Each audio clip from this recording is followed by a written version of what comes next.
ಇಲ್ಲಿ ಗ್ಲಾಸ್ ಎಲ್ಲ ಹೊಡೆದಾಕಿ ಹೋಗಿದ್ದಾರೆ. ನಮ್ಮ ಆಟೋ ಗ್ಲಾಸು, ಎದುರುಗಡೆ ಮನೆ ಆಟೋ ಗ್ಲಾಸು, ಕಾರು ಎಲ್ಲ ಹೊಡೆದಾಕಿ ಹೋಗಿದ್ದಾರೆ. ಯಾರು ಅಂತ ಗೊತ್ತಿಲ್ಲ. ಪದೇ ಪದೇ ಈ ಥರ ಆಗ್ತಾ ಇದೆ. ಪದೇ ಪದೇ ಅವಾಗ ಆಗ್ತಾ ಇದೆ ಸರ್. ಇದು ನಮ್ಮ ಮನೆಗೆ ಆಗಿರೋದು ಇದೆ ಫಸ್ಟು. ಈ ಥರ ಮಾಡಿ ಹೋಗಿದ್ದಾರೆ. ಯಾರು ಅಂತ ಇನ್ನೂ ಗೊತ್ತಿಲ್ಲ. ಅದೆಲ್ಲ ಪೊಲೀಸೆಲ್ಲ ಬಂದು ಹೋಗಿದ್ದಾರೆ. ಏನಂದರೆ ಹುಡುಗರು ಮಾಡಿರೋದ ಯಾರು ಮಾಡಿದ್ದಾರೆ ಅಂತ ಗೊತ್ತಿಲ್ಲ ಸರ್. ಮಾಡಿ ಹೋಗಿದ್ದಾರೆ. ಎಷ್ಟು ಗಾಡಿಗಳು ಮಾಡಿದ್ದಾರೆ ಈ ಥರ? ಮೇಲ್ಗಡೆ ಒಂದು 2 ಕಾರು, ನಮ್ಮದು 2 ಆಟೋ ಮತ್ತು 2 ಬೈಕು ಈ ಥರ ಮಾಡಿ ಹೋಗಿದ್ದಾರೆ. ಸಿಕ್ಕಾಪಟ್ಟೆ ಲಾಸ್ ಆಗಿದೆಯಾ? ಹ್ಞೂ ಸರ್. ಮತ್ತು ಲಾಸ್ ಅಲ್ವ ಸರ್. ನೋಡಿ ಇನ್ನೂ ಕೆಲಸಕ್ಕೆ ಹೋಗಿಲ್ಲ. ನಾವು ಆಟೋದವ್ರಿಗೆ ಜೀವನ ಮಾಡೋದು ನಾವು. ನಿಮ್ಮ ಹೆಸರು? ನನ್ನ ಹೆಸರು ಮಂಜುನಾಥ್.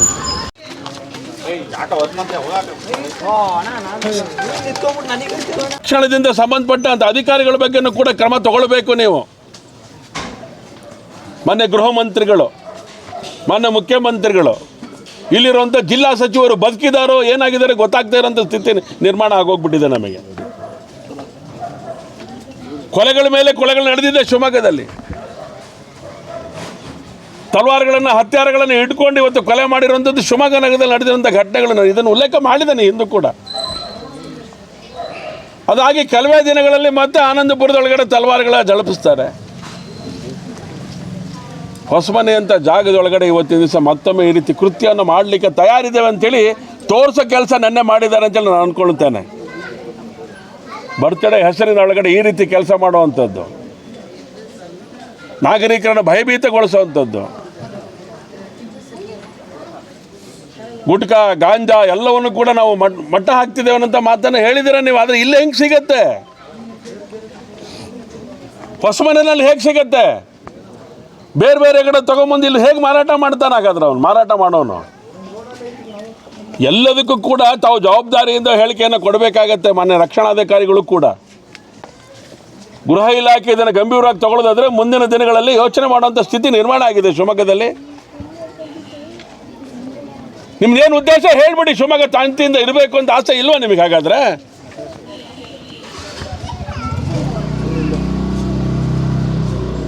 ಶಿವಮೊಗ್ಗ ಶಾಂತಿಯುತವಾಗಿ ಕಾಪಾಡಬೇಕು ಅಂತೇಳಿ ಯೋಚನೆ ಮಾಡಿರುವಂಥ ನಾಗರಿಕ ಸಮಾಜ ಶಿವಮೊಗ್ಗ ನಗರ.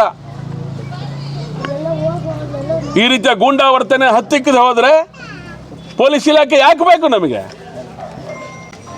ಈಗೊಬ್ಬರು ಹೆಣ್ಮಗಳು ಮಾತಾಡ್ತಾ ಹೇಳ್ತಾ ಇದ್ರು, ಈ ರಸ್ತೆಯಲ್ಲಿ ಓಡಾಡ್ಲಿಕ್ಕೆ ಆಗೋದಿಲ್ಲ, ಹೆಣ್ಮಕ್ಳು ಮನೆ ಮುಂದೆ ಬಂದು ನಿಂತ್ಕೊಳ್ಳೋಕ್ಕಾಗೋದಿಲ್ಲ ಅಂತ ಭಯಭೀತ ವಾತಾವರಣ ಇದೆ ಅಂತೇಳಿ. ಇನ್ನೊಬ್ಬರು ಹೆಣ್ಮಗಳು ಬಂದು ಹೇಳಿದ್ರು, ಆ ದೇವಸ್ಥಾನದ ಪಕ್ಕದೊಳಗಡೆ ಒಂದು ಅಡ್ಡ ಮಾಡಿಕೊಂಡಿದ್ದಾರೆ, ರಾತ್ರಿ 1 ಗಂಟೆ 2 ಗಂಟೆ ಮೇಲೆ ಈ ಕೃತ್ಯಗಳನ್ನು ಮಾಡಲಿಕ್ಕೆ ಪ್ರಾರಂಭ ಮಾಡಿದ್ದಾರೆ ಅಂಥೇಳಿ. ಒಂದು ಕಾರನ್ನು ನೋಡ್ಕೊಂಬಂದೆ ನಾನು. ಮದುವೆ ಮನೆಗೆ ಬಂದಂಥ ಕಾರದು, ತುಮಕೂರಿಂದ ಬಂದಂಥ ಕಾರು. ಆ ಕಾರನ್ನು ಜಖಂ ಮಾಡಿ ಹೋಗ್ತಾರೆ ಅವರು. ಬ್ಯಾಂಕ್ ಮ್ಯಾನೇಜರ್ ಒಬ್ಬರಿದ್ದಾರೆ, ಅವ್ರ ಮನೆ ಕಾರನ್ನು ಜಖಂ ಮಾಡಿ ಹೋಗ್ತಾರೆ. ನಗರ ಪಾಲಿಕೆಯಲ್ಲಿ ಕೆಲಸ ಮಾಡ್ತಿದ್ದಂಥ ಹಿಂದೆ ಕೆಲಸ ಮಾಡ್ತಿದ್ದಂಥ ಅವ್ರ ಮಗನ ಆಟೋವನ್ನು ಜಖಂ ಮಾಡಿ ಹೋಗ್ತಾರೆ. ಆ ಮನೆ ಎದುರುಗಡೆ ಇನ್ನೊಂದು ಆಟೋವನ್ನು ಜಖಂ ಮಾಡಿ ಹೋಗ್ತಾರೆ. ಹಾಗಾದ್ರೆ ಏನು ನಡೆಸ್ತಾ ಇದ್ದೀರಿ ಪೊಲೀಸ್ ಇಲಾಖೆಯಲ್ಲಿ? CC ಕ್ಯಾಮ್ರಾ ಇಲ್ಲಿದೆ.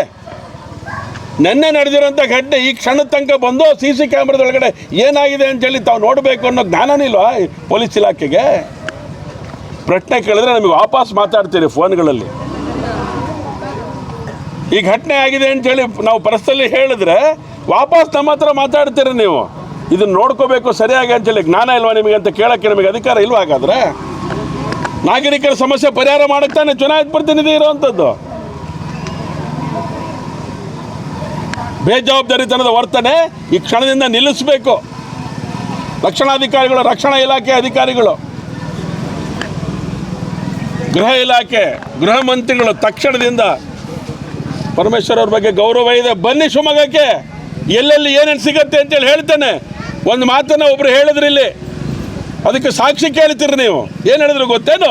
ಪೊಲೀಸ್ನವರು ಅವ್ರ ಜೊತೆ ಕೂತ್ಕೊಂಡು ಹೆಣ್ಣ ಕುಡಿತಾ ಕಂಡ್ರಿ ಇಲ್ಲಿ ಅಂತೇಳಿ. ಬೇಕಾ ಇದು ಇಲಾಖೆಗೆ? ನಾನು ಹೇಳ್ತಿರೋದಲ್ಲ, ಇಲ್ಲಿ ನಾಗರಿಕರು ಕಣ್ಣಲ್ಲಿ ನೋಡಿದವ್ರು ಹೇಳ್ತಾರೆ. ನಾಚಿಕೆ ಆಗಬೇಕು ನಿಮ್ಮ ಇಲಾಖೆಗೊಂದಷ್ಟು. ಕ್ರಮ ತಗೊಳ್ಳಿ. ಪರಮೇಶ್ವರ್ ಅವರೇ, ಶಿವಮೊಗ್ಗ ನಗರಕ್ಕೆ ಬಂದ್ಬಿಡಿಬೇಕಿದ್ರೆ ನೀವು. ಈ ಹಿಂದೆ ಬರ್ತೀನಿ ಅಂತ ಹೇಳಿದ್ರಿ, ನಾನು ನಿಮಗೆ ಪತ್ರ ಕೊಡೋದ್ರ ಮೂಲಕ ನಿಮ್ಮನ್ನು ಆಹ್ವಾನ ಮಾಡಿದ್ದೆ ಶಿವಮೊಗ್ಗ ನಗರಕ್ಕೆ ಬನ್ನಿ ಅಂತೇಳಿ. ಶಾಂತಿನಗರ ಗಲಾಟೆ ಆದಂಥ ಸಂದರ್ಭದೊಳಗಡೆ ಬರ್ತೀನಿ ಚನ್ನಬಸಪ್ಪ ಅಂತ ಹೇಳಿದ್ರಿ, ಬರ್ತೀನಿ ಚೆನ್ನಿ ಅಂತ ಹೇಳಿದ್ರಿ, ಬನ್ನಿ ಇವತ್ತು ನೀವು. Okay sir